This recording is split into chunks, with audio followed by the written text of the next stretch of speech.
Morning, guys. Welcome back to the show. Figured we'd throw in a video sort of a little bit later today, but I've been busy working. Um, anyway, I'm going to do a quick video here. Not a financial advisor, not financial advice. Make sure you guys are doing your research. Let's have a look at the markets real quick. XLM pumping 10% today. It's up to 16 cents. That's crazy. What do we got? Hello pumping 8.8%. What else do we got here? What else do we got? AGIX 1.5%. Jasmy's up half a percent. Caspa's down 3%. Good DCA opportunity for Caspa. XDC just destroying it again today, up another 7.5%. Link up 4.5%. XRP up 0.5%, holding strong above the support level there, 70 cents. Bitcoin holding 29.1. Let's get into it, guys. Let's get into it. Got it's a brief one today, but not a whole bunch of news this morning. But we got Gary Gensler on TV again.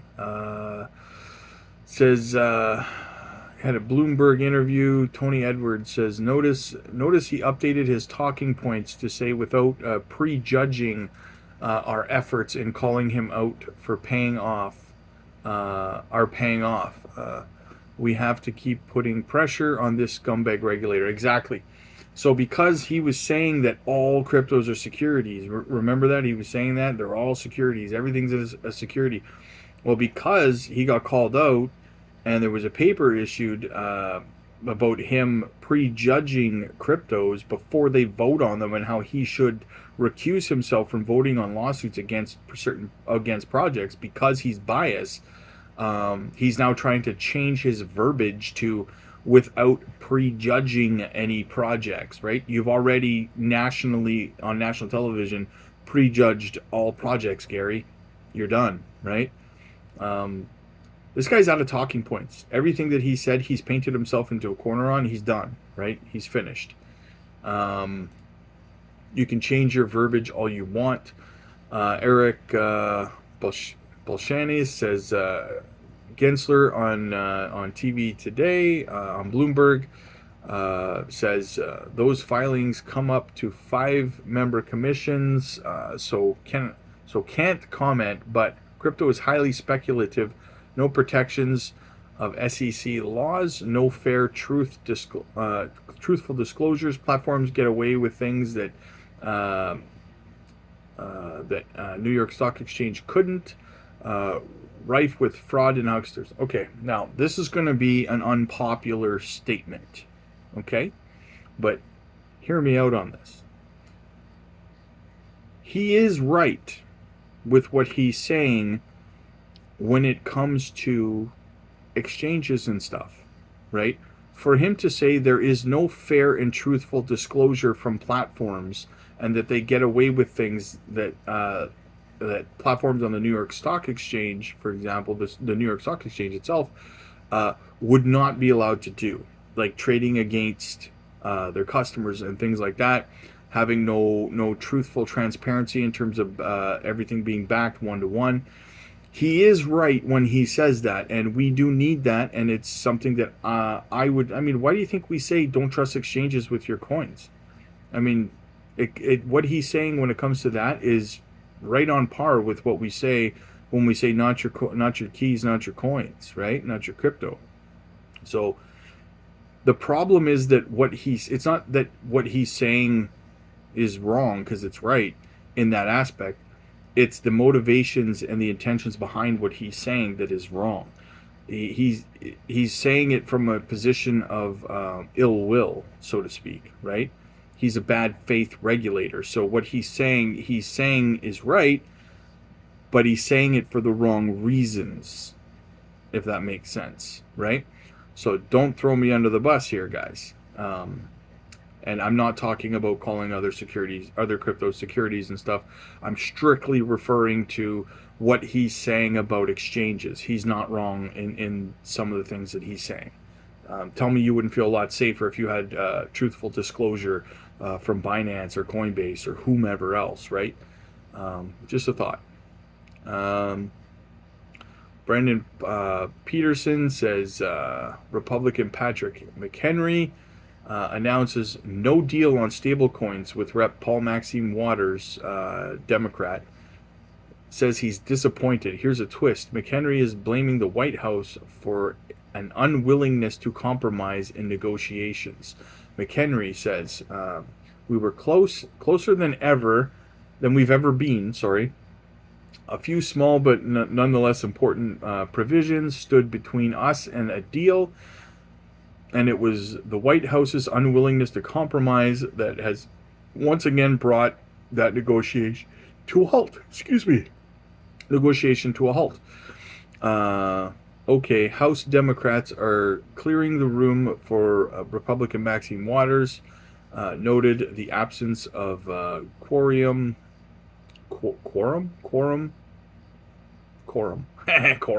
Sorry. Smells like a protest in here. There are enough Republicans not in the room right now that I'm not sure they're going to have the numbers right now to clear this quorum. There's a picture of her. She's so salty. After a delay, Republicans get their 21 votes, which is quorum. We'll be moving ahead.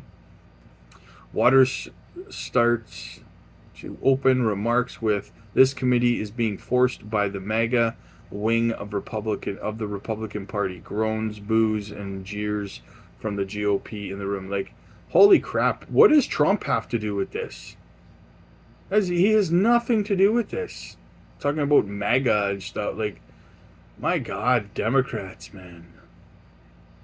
Democrats are pre-entering the room as Waters delivers opening remarks. So it's basically just what has happened. I'm not going to go through everything word for word here, but because it's just a breakdown of everything. It's like reading a book about what happened. But the long and short of it is that they could not come to an agreement on stablecoins at this time. Doesn't mean they're not going to try again. So that's kind of bad news for us, for regulation anyways. What we got here? Remember one thing, Maxime Waters and Gary Gensler met with Sam Bankman-Fried before. I wouldn't be surprised if the DOJ dropped the charges against Sam Bankman-Fried on campaign finance for the Democrat lawmakers. This is the USA under the Biden administration. The rich get richer, and the poor get poorer. Yep.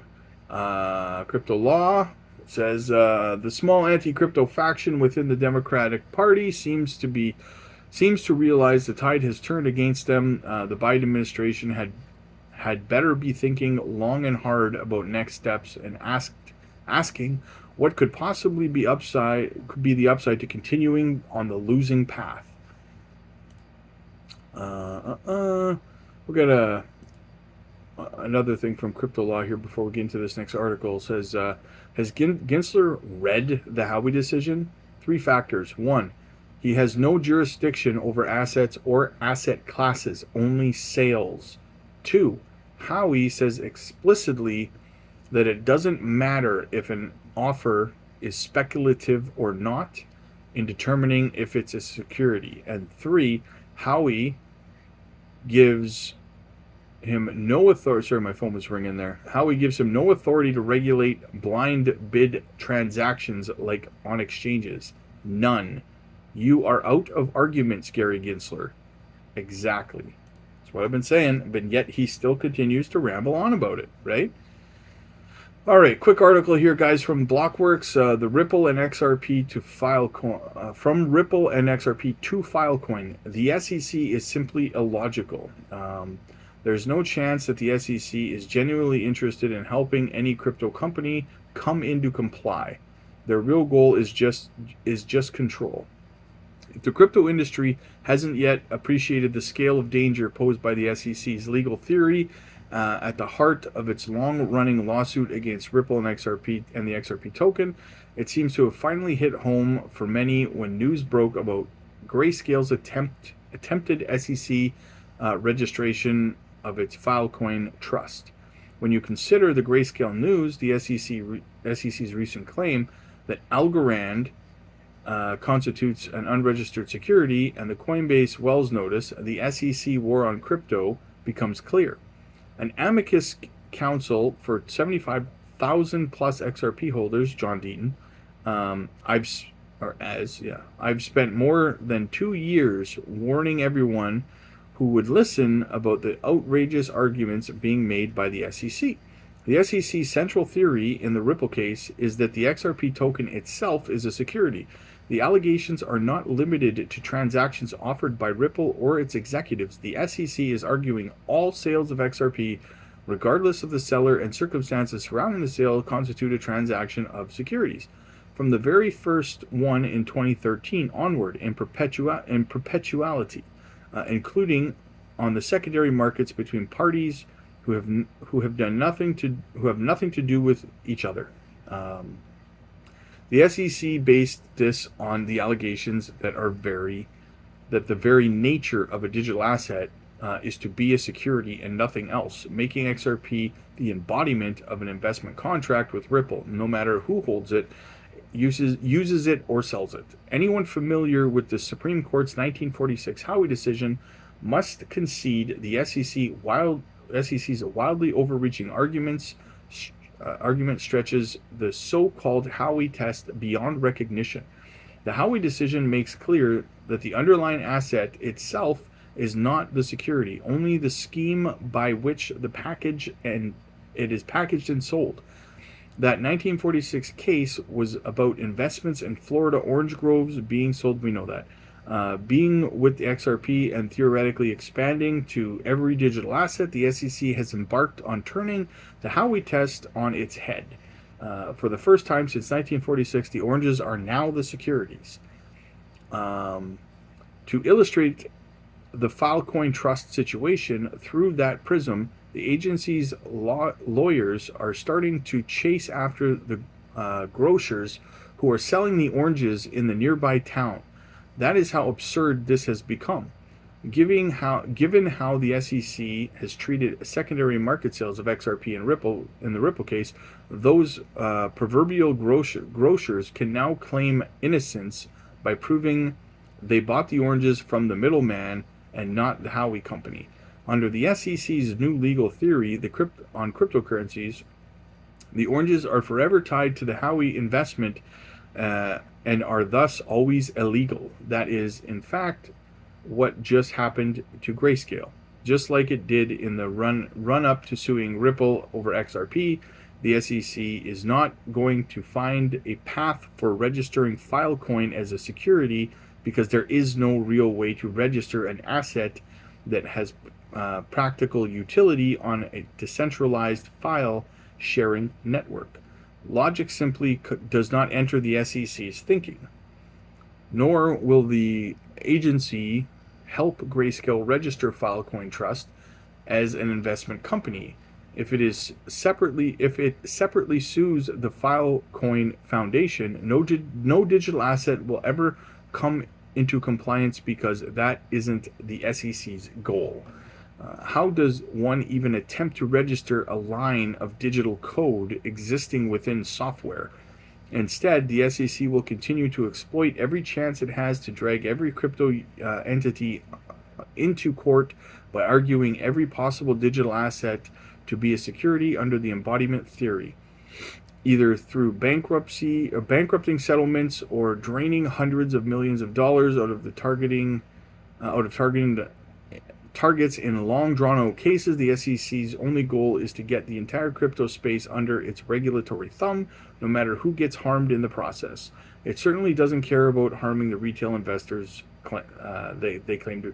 And a funny little side note to that, guys, is that in the congressional hearings yesterday, it was stressed that the SEC's claims that they have won 130 cases against crypto companies. It was stressed that no, they have actually not won 130 cases. They said they have settled 130 cases. That's not winning, right? So to be clear, that was very stressed in the congressional hearings yesterday. So words mean things, verbiage matters, and to say that they won when they settled is like saying we had a tie but we won, right? So it's important to stress that out, so Gary can't float around talking about how he's got 130 wins under his belt, because he doesn't. They bullied companies into settling because they couldn't afford to fight. That's not winning a case, right? That's not proving something is a security. That's bankrupting a company. There's a difference. John E. Deaton, managing partner of the Deaton law firm, has closely followed the evolution of cryptocurrency and founded. That's just a breakdown of who John Deaton is. So basically, guys, that's the news for the most part. Kind of a slow news day in the morning. I'll be back for a live stream this evening, so make sure you guys are there for that. I look forward to chatting with you guys. Make sure you're smashing the like, and guys, smash that subscribe. We got to get to 1,000. Let's keep it going. We dominated 500. Let's get to 1,000, guys. We got this. This channel is going to be amazing when we're done. So yeah, smash the like, smash the subscribe, comment down below. Let me know what you guys are thinking.